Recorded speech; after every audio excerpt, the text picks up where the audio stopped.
Hello everyone, today I'll try my hands on making black sticky rice papper. Miyam ngasidi sahaw amubugi pa for siyemragi yenglise.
Papar wangi ram I'm so happy.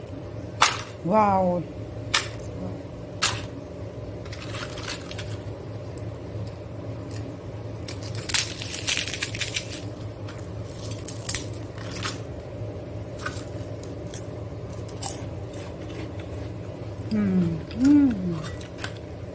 Yum, how am yum.